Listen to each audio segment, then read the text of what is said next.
Hello दोस्तों, कैसे हैं आप सब। आपसे किए अपने वादे को निभाते हुए मैं आपका दोस्त विवान एक बार फिर आ गया हूं आपके पास एक नई जगह और एक नए टूर वीडियो के साथ, जहां आज मैं आपको बनाऊंगा साक्षी भारत के उस पौराणिक और सांस्कृतिक इतिहास का जो लिखी गई थी लगभग 700 ईस्वी में, लेकिन प्रचार माध्यम के जरिए कम प्रचार पाने के कारण इसकी लोकप्रियता में थोड़ी कमी जरूर आई, किंतु इसकी भव्यता, सौंदर्य और गौरवमय इतिहास में बिंदु मात्र भी फर्क न पड़ा। जी हाँ दोस्तों, आज के इस वीडियो में मैं आपको ले चलूंगा लगभग 694 ईस्वी से 1930 ईस्वी तक फैले मल्ल राजाओं के एक भव्य साम्राज्य में, जो फैला था आज के बंगाल के बांकुड़ा, बर्धमान, मेदिनीपुर और मुर्शिदाबाद से लेकर बिहार के छोटा नागपुर अंचल तक, और जिसका अर्थ है मल्ल युद्ध में निपुण ऐसा व्यक्ति। तो चलिए शुरू करते हैं। सबसे पहले बात करते हैं यहाँ आप कैसे आएंगे। वेस्ट बंगाल के बांकुड़ा जिले में स्थित इस जगह पर आने के लिए आपको उतरना होगा बिष्णुपुर रेलवे स्टेशन पर। कोलकाता के हावड़ा एवं शालीमार स्टेशन से भी आपको यहाँ तक पहुँचने के लिए ट्रेनें मिल जाएंगी, जो लगभग 3.5 घंटे में आपको यहाँ पहुँचा देंगी। हम लोग शालीमार स्टेशन से खुलने वाली अरण्यक एक्सप्रेस से सुबह 7:45 बजे रवाना हुए। अब बात करते हैं यहाँ आप कहाँ रहेंगे। तो बिष्णुपुर रेलवे स्टेशन के बाहर से आपको टोटो, रिक्शा आदि मिल जाएंगी, जो आपको सीधे होटल पहुँचा देंगी। अगर आप पहले से बुकिंग करना चाहते हैं तो वेस्ट बंगाल टूरिज्म की वेबसाइट पर बिष्णुपुर लॉज की बुकिंग कर सकते हैं। नहीं तो यहाँ के होटल्स की विस्तृत जानकारी मैंने डिस्क्रिप्शन बॉक्स में शेयर की है। होटल पहुंचकर और थोड़ा फ्रेश होकर आप लंच कर लें। यहाँ वेस्ट बंगाल टूरिज्म के प्रॉपर्टी में भी आप न रहकर भी सिर्फ भोजन कर सकते हैं। अब भोजन कर आप इसी टूरिस्ट लॉज के बाहर से टोटो हायर कर लें, जो लगभग 2.5 से 3 घंटे में आपको बिष्णुपुर की सारी साइट्स एवं मंदिर आदि घुमा देगी और वापस होटल ड्रॉप कर देगी। यहाँ एक इन्फॉर्मेशन ऐड कर दूं दोस्तों कि बिष्णुपुर में प्रत्येक शनिवार एक पोड़ा माटिर हाट यानी पक्की मिट्टी से बने सामानों का हाट लगता है, जहाँ से आप चाहें तो टेराकोटा यानी बेक्ड क्ले वर्क से बनी कई तरह की चीजें खरीद सकते हैं, जो यहाँ की काफी मशहूर है। साथ ही आदिवासियों के द्वारा किए जाने वाले नृत्य का आनंद भी आप उठा सकते हैं। सबसे पहले हम पहुंचे रास मंच। यह मंदिर मल्लराज वीर हम्बीर द्वारा 1600 ईस्वी में बनाया गया था। मल्ल राजाओं के काल से ही कार्तिक महीने की रास पूर्णिमा में यहाँ रास उत्सव मनाया जाता था, जिसमें विष्णुपुर के सभी मंदिरों से राधा कृष्ण जी की प्रतिमाएं यहाँ लाई जाती थीं, ताकि जनसाधारण उनके दर्शन कर सके। इस मंदिर की स्थापत्य कला ऐसी अनूठी है जो भारतवर्ष में कहीं और देखने को नहीं मिलती। इस मंदिर की नीचे की बेदी यानी प्लिंथ मकड़ा यानी लैटेराइट पत्थर से बनी है, जबकि ऊपरी भाग ईंटों से बनी है। ऊपरी हिस्सा देखने में मिस्र के पिरामिड जैसी लगती है, वहीं मध्य भाग किसी बंगाली कॉटेज की छत जैसी दिखती है, जबकि निचला हिस्सा हमें इस्लामिक स्टाइल ऑफ आर्किटेक्चर की याद दिला जाती है। इसी कारण से यह मंदिर हमें हिंदू, इस्लामिक और बंगाली ट्रेडिशन का एक जीता जागता संमिश्रण नजर आता है। एक और बात दोस्तों, यह मंदिर भारत का सबसे पुराना ब्रिक टेम्पल यानी ईंटों से बना मंदिर भी है।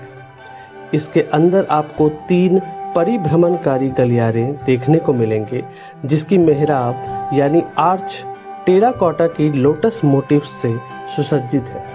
मंदिर के सामने एक विशाल बाग है, जिसमें मल्ल राजाओं के काल के कुछ तोप देखने को मिलते हैं। इस मंदिर की एंट्री फीस है 20 रुपए पर हेड। इसी टिकट से आप बाकी मंदिरों के दर्शन भी कर सकते हैं। यहाँ से हम पहुंचे मल्लराज वीर सिंह द्वारा बनाए गूमगढ़। किंवदंती अनुसार यहाँ इस चारों तरफ से बंद काल कोठरी में मृत्युदंड पाए अपराधियों को फेंक दिया जाता था, जबकि कुछ के अनुसार ये राज्य का शस्यागार यानी कोल्ड स्टोर था। एक मान्यता यह भी है कि इसे राजबाड़ी की पानी टंकी के रूप में इस्तेमाल किया जाता होगा, क्योंकि इसके पास ही कुछ टेराकोटा से बनी वाटर पाइपलाइंस के साक्ष्य पाए गए हैं। हमारा अगला पड़ाव था मल्लराज रघुनाथ सिंह जी द्वारा 1643 ईस्वी में निर्मित श्याम राय पंचरत्न मंदिर। इसकी अद्भुत आर्किटेक्चर की वजह से यह एक ASI साइट भी है। संपूर्ण ईंटों से बना यह मंदिर एक छोटी चतुर्भुज प्लिंथ पर स्थित है, जिसकी छत बंगाली शैली की 4 चाला स्लोपिंग रूफ्स जैसी है, जिस पर 5 रत्न या शिखर हैं। चारों कोनों के शिखर स्क्वायर हैं, जबकि केंद्र में बना शिखर ऑक्टागोनल है। ये शिखर छत पर पीडा ऑर्डर से यानी स्लैंटिंग अर्थात झुके हुए से बने हैं। प्रत्येक साइड के बीच 3 आर्च्ड गेटवे हैं, जिसके भीतर प्रदक्षिणा पथ है और अंदर गर्भगृह में राधा कृष्ण जी की मूर्ति रखी है।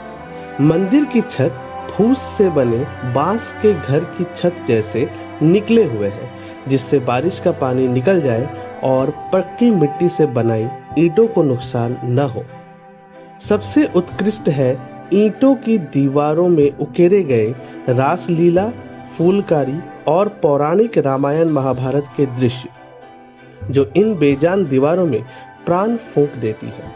इस्लामिक शैली में बने प्रवेश द्वारों का बेजोड़ इस्तेमाल ऊपरी हिस्से के भार वहन करने के लिए पिलर्स की तरह की गई है।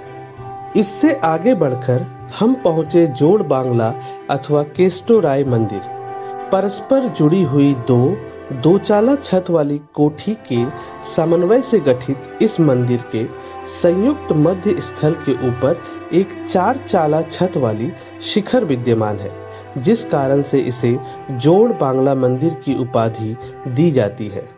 मंदिर की छतों और दीवारों पर रामायण महाभारत काल की कहानियां, शिकार के दृश्य, समकालीन लोगों की आर्थिक सामाजिक जीवन शैली को बेहतरीन तरीके से उकेरा गया है, जो इसे एक ASI साइट बनाता है।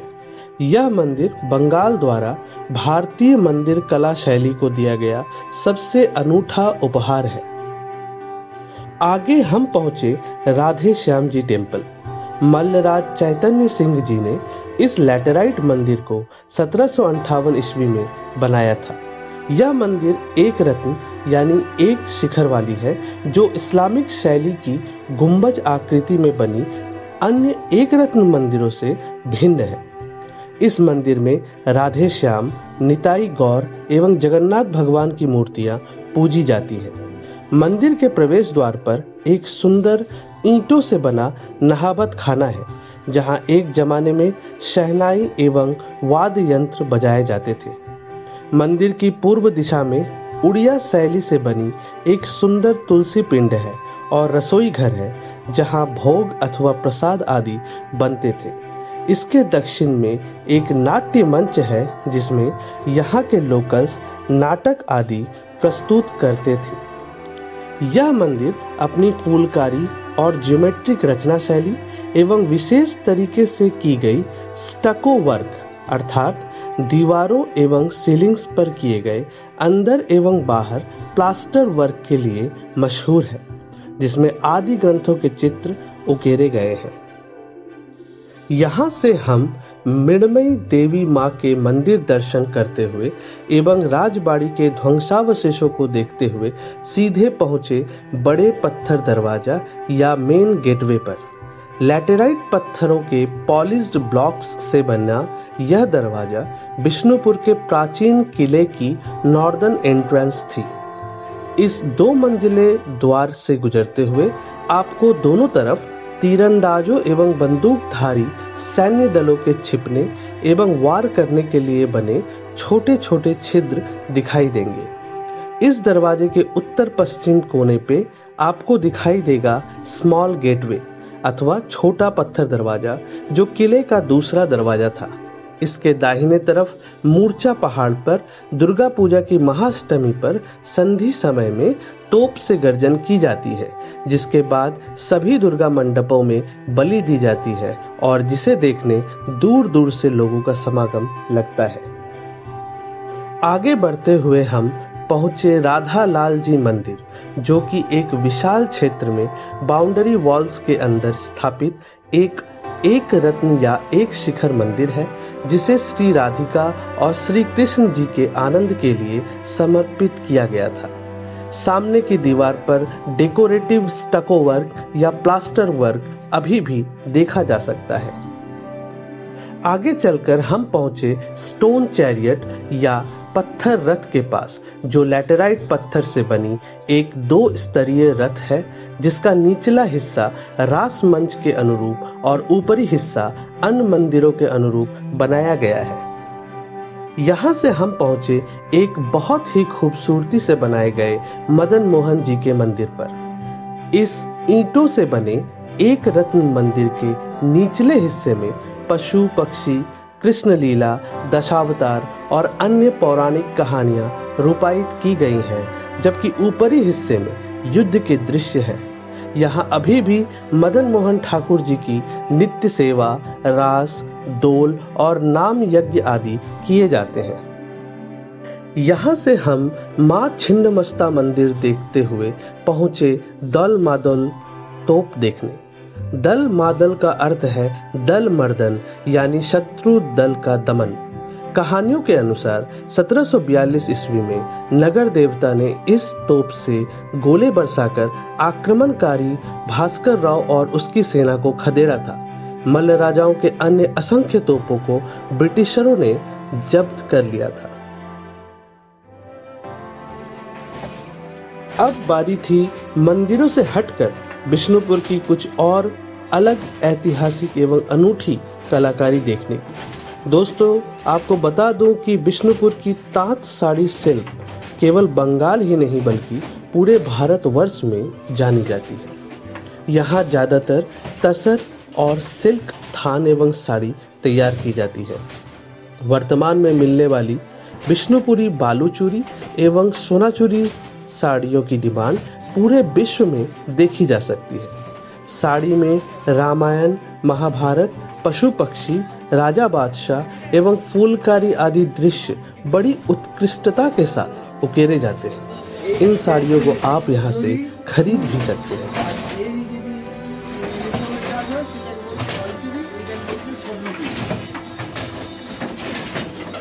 আর এটা কি বললেন, এই এটা পাঞ্চিংটা?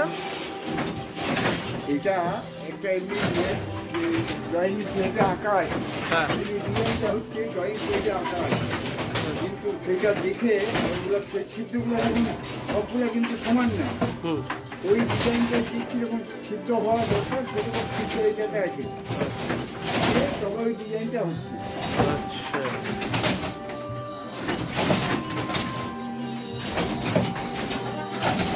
के अलावा हम यहाँ की एक और अनूठी और प्राचीन डोकरा हस्तशिल्प कला से रूबरू हुए, जो कि सुदूर मध्य प्रदेश से आए कारीगरों द्वारा कांस्य और पीतल के मिश्रित धातु से बनाए जाते हैं। सारी जगहों को घूमकर और कुछ अत्यंत रोमांचक स्मृतियों को लेकर हमारे ड्राइवर ने हमें अपने होटल के पास ही लगे पोड़ामाटिर हाट पर छोड़ दिया, जिसके बाद हमने यहाँ ढेर सारी खरीदारी की और हल्का नाश्ता कर अपने होटल को लौट आए।